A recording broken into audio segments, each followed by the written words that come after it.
Bonjour à toutes et à tous, soyez les bienvenus sur ce plateau, dans ce magazine spécial, deuxième édition du magazine dédié aux métiers du bâtiment et aux formations qui sont possibles au sein des CFA BTP de la région. Dans un premier numéro, nous vous avions parlé du domaine du bâtiment, un domaine porteur qui recrute, avec les rémunérations. Nous avons parlé perspective avec les techniques métiers qui ont évolué. D'ailleurs, on en reparlera dans quelques instants et d'apprentissage également en lien avec les entreprises. Sur ce nouveau numéro, eh bien, c'est formation, financement et relations entreprises avec mes deux invités. Ce sont des conseillères formation. Il y a Sophie Guidé. Bonjour Sophie. Bonjour.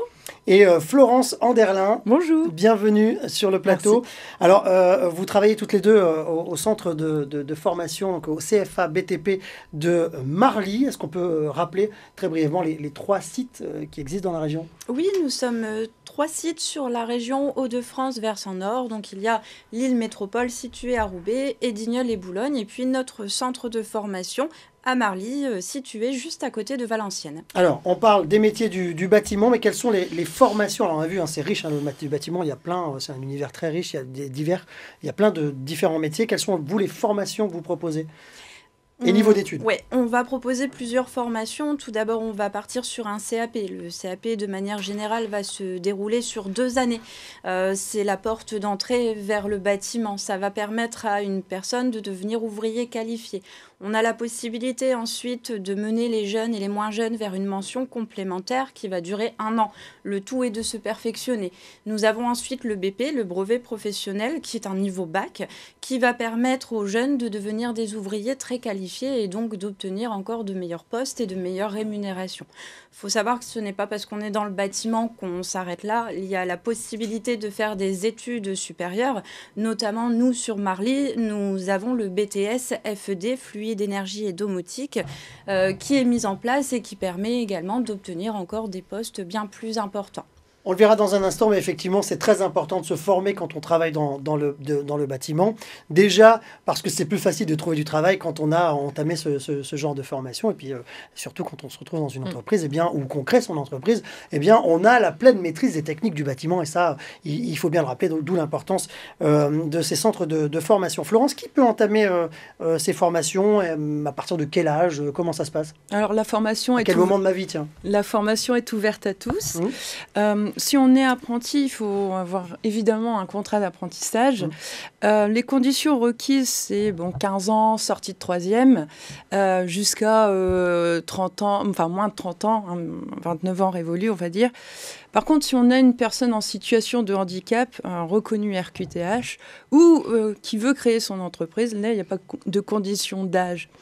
On a aussi la possibilité de salariés qui peuvent venir se former chez nous, et bien sûr des demandeurs d'emploi. Alors là, vous parlez dans le cas d'une éventuelle reconversion, c'est-à-dire à 30, 40 ans, je ne sais pas quel âge, on décide qu'on a envie de changer de métier, de s'orienter vers le bâtiment, ou alors on y travaille déjà et on a envie de se perfectionner. Oui. C'est tout à fait possible. C'est tout à fait possible. Il suffira juste de voir les conseillers formation pour voir vraiment le programme adapté à leurs besoins et de voir le financement aussi. Si j'ai raté la rentrée? On peut la faire de manière permanente. Ouais. On peut signer un contrat d'apprentissage du 1er janvier au 31 décembre. Il est important de savoir on doit se caler quand même vers des référentiels éducation nationale. Donc, on est obligé, pour les matières, de passer les examens en mai-juin. Mais en apprentissage, on peut rentrer généralement en septembre, octobre. Mais on peut vous intégrer si vous avez un contrat, par exemple maintenant, dès aujourd'hui, dès demain. Ouais, le truc, c'est que si on rentre maintenant, est-ce qu'on sera prêt pour les examens, du coup? Tout à fait. On va aménager le parcours de formation. Et puis, ça va durer 2 ans et demi en fonction du temps. Voilà. Plateau féminin et dans le bâtiment, alors vous voyez où je veux en venir. Sophie, quelle place pour les femmes dans le bâtiment? Alors, il y a 30 ou 40 ans, ce n'était pas le cas. Est-ce qu'aujourd'hui, on en est où? Est-ce qu'il y a plus de femmes dans le bâtiment? Alors, il y a plus de femmes dans le bâtiment qu'il y a 30-40 ans. Actuellement, il y a à peu près 12% de femmes dans le bâtiment. Ce n'est malheureusement pas encore assez, notamment pour nous. On aimerait bien qu'il y en ait un petit peu plus. Surtout qu'une femme va avoir des qualités et des compétences qu'un homme n'a pas forcément. Parfois Il les a, pas toujours. Mais la minutie, la précision, la patience, ce sont des choses que l'on retrouve plus souvent chez une dame et qui va permettre, notamment sur certains métiers, par exemple en menuiserie, en carrelage, en peinture, d'obtenir des finitions beaucoup plus sympas, beaucoup plus esthétiques. À l'heure actuelle, tout est fait pour qu'une femme ou même un homme ayant des capacités physiques qui pourraient être réduites, puissent quand même travailler. Il y a tout ce qu'il faut, il y a plus de sacs de ciment de 50 kilos. Il y a eu des évolutions technologiques. C'est ça, les machines, tout est fait pour que l'on puisse travailler correctement et surtout en toute sécurité. Donc une femme a largement sa place dans les métiers du bâtiment. Oui, tout à fait. Et on l'a vu, choisissez parmi les divers métiers, il y en a beaucoup. Et regardez le premier numéro, où on revient un petit peu sur les différents métiers qui existent dans le bâtiment. Il y a le choix. Il y a tout à fait le choix. On peut s'y retrouver. Et est-ce que vous, au CFA BTP, vous en avez croisé beaucoup des femmes dans le bâtiment ? On en a quand même plutôt. On en a quelques-unes. On en a eu, mais sur tous les corps de métier. C'est-à-dire qu'on en a eu en couverture, une jeune femme qui a passé un BP il y a 2-3 ans. On en a actuellement qui sont en peinture, qui sont même en titre professionnel façadier. Le titre professionnel est une formation qui va durer 1 an et qui va permettre de mettre l'accent vraiment sur le côté pro et pratique. Donc, mesdames, il y a de la place pour vous aussi dans le bâtiment. Le tout est d'avoir envie de le faire et de choisir le métier qui va aussi, mais ça c'est valable pour les hommes finalement, qui va aussi avec ma condition physique. C'est-à-dire, voilà, si j'ai le vertige, je ne vais pas faire couvreur ou si je suis très frêle, par exemple, je ne vais peut-être pas aller... Il faut quand même être de constitution correcte. Ouais, voilà, c'est ça. Florence, ça coûte combien une formation CFA BTP ? Alors pour un apprenti, c'est gratuit. Ah ouais ? Et sa formation, elle est financée par l'OPCO de son entreprise. Voilà. Donc c'est l'entreprise qui va le prendre en formation, qui va payer la formation ? C'est l'organisme paritaire qui va prendre en charge sa formation. Pour le jeune, c'est transparent. Donc, zéro reste à charge pour les parents. Voilà, c'est ça. Et dans le cas d'une reconversion, parce qu'on en a parlé un petit peu tout à l'heure. Oui, alors on a plusieurs modes de financement et là, c'est vraiment au cas par cas. C'est vraiment en fonction du de vos coût droits, humain. Finalement. Voilà, c'est ça. Selon si on est au Pôle emploi, on peut peut-être envisager un financement de ce côté-là ou des CCAS ou autres qui peuvent nous aiguiller. Vous êtes implanté dans la région depuis pas mal d'années, on l'a dit. Je crois que pas loin de 60 ans pour certains de vos sites. Il y a une relation, j'imagine, très particulière, une collaboration étroite qui s'est créée dans la région avec les entreprises. Comment elle s'est établie ? Comment ça s'est constitué tout ça ? Alors cette relation de confiance entre les entreprises et le CFA s'est établie dans le temps. Forcément, ça fait beaucoup d'années que nous sommes là. Les entreprises nous connaissent et puis nous les connaissons bien aussi. On a nos anciens apprentis qui ont parfois ouvert eux-mêmes leurs propres entreprises et qui viennent nous revoir en disant voilà, moi j'ai étudié ici il y a une dizaine d'années, maintenant je veux former un jeune. Donc c'est une première chose. C'est assez logique, il a suivi sa formation. Il connaît la qualité des formations et il vient recruter. Oui, l'avantage en plus de ça du CFA, c'est qu'on peut allier vraiment la formation théorique et la formation pratique. Donc on est sur les 2 champs vraiment. Et puis en plus de ça, nous en tant que conseillère formation, on va vraiment accompagner les entreprises vraiment au plus loin. C'est-à-dire que on fait du recrutement pour eux, on poste des annonces, on fait des job dating, on organise beaucoup de choses, on fait les contrats de travail pour leurs apprentis. Parce que vous êtes auprès des entreprises, mais auprès des apprentis aussi, jusqu'à la signature du contrat et au-delà. Voilà, en fait, on s'occupe de la mise en relation entre les apprentis, les futurs apprentis et leurs futurs employeurs. Nous établissons les contrats, mais pas que. On va par la suite, assez souvent, régulièrement, les rencontrer, les contacter pour savoir comment ça se déroule, si tout se passe bien. Et les formateurs ont également un rôle à jouer puisqu'ils vont aussi se rendre en entreprise, notamment voir comment ça se passe et puis s'il y a des choses à remettre un peu en ordre et surtout récupérer une note parce que les apprentis sont également notés sur la période en entreprise pour leur diplôme.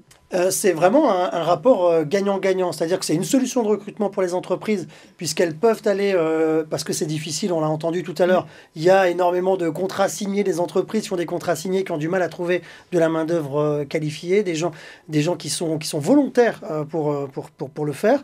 Et au sein des CFA BTP, il y a il y a le choix finalement. On peut aller y recruter des jeunes motivés qu'on va former à la politique de l'entreprise finalement aussi. apprentis et sur qui on va pouvoir parier sur l'avenir. Donc c'est une vraie solution, Et puis on est accompagné, puis le jeune est accompagné lui aussi et il reste motivé. Comment ça se passe, Florence? Si moi je veux me former, mais j'ai pas d'entreprise. Vous avez la possibilité de rentrer au CFA sans contrat.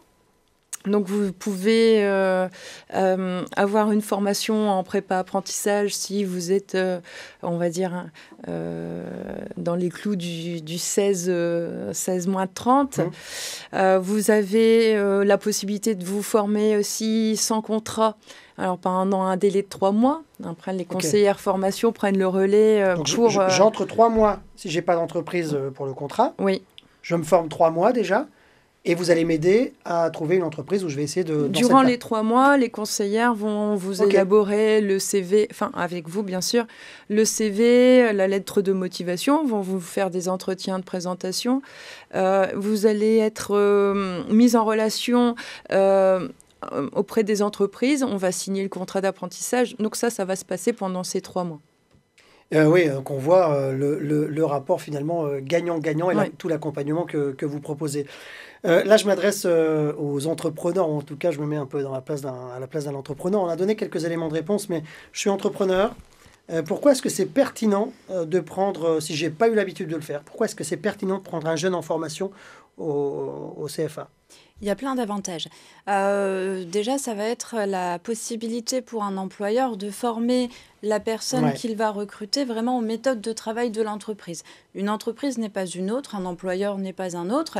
Il s'adapte à mon fonctionnement. Voilà, tout à fait. Et puis moi, j'apprends peut-être des choses avec cet élève aussi. Finalement. Voilà, tout à fait. C'est donnant-donnant aussi bien entre l'employeur et l'apprenti également. Maintenant, il y a d'autres avantages, notamment un avantage financier. Il y a une envie, une volonté politique de faire en sorte que l'apprentissage perdure et continue, malgré toutes les choses négatives que l'on peut entendre autour de l'apprentissage et parfois même autour du bâtiment. On est sur une voie d'excellence. On va user la pratique, on va user la théorie, on va faire les deux. Et puis, ça permet également de permettre de donner des aides aux entreprises. Il y a une aide unique à l'embauche qui est de 4 000 €.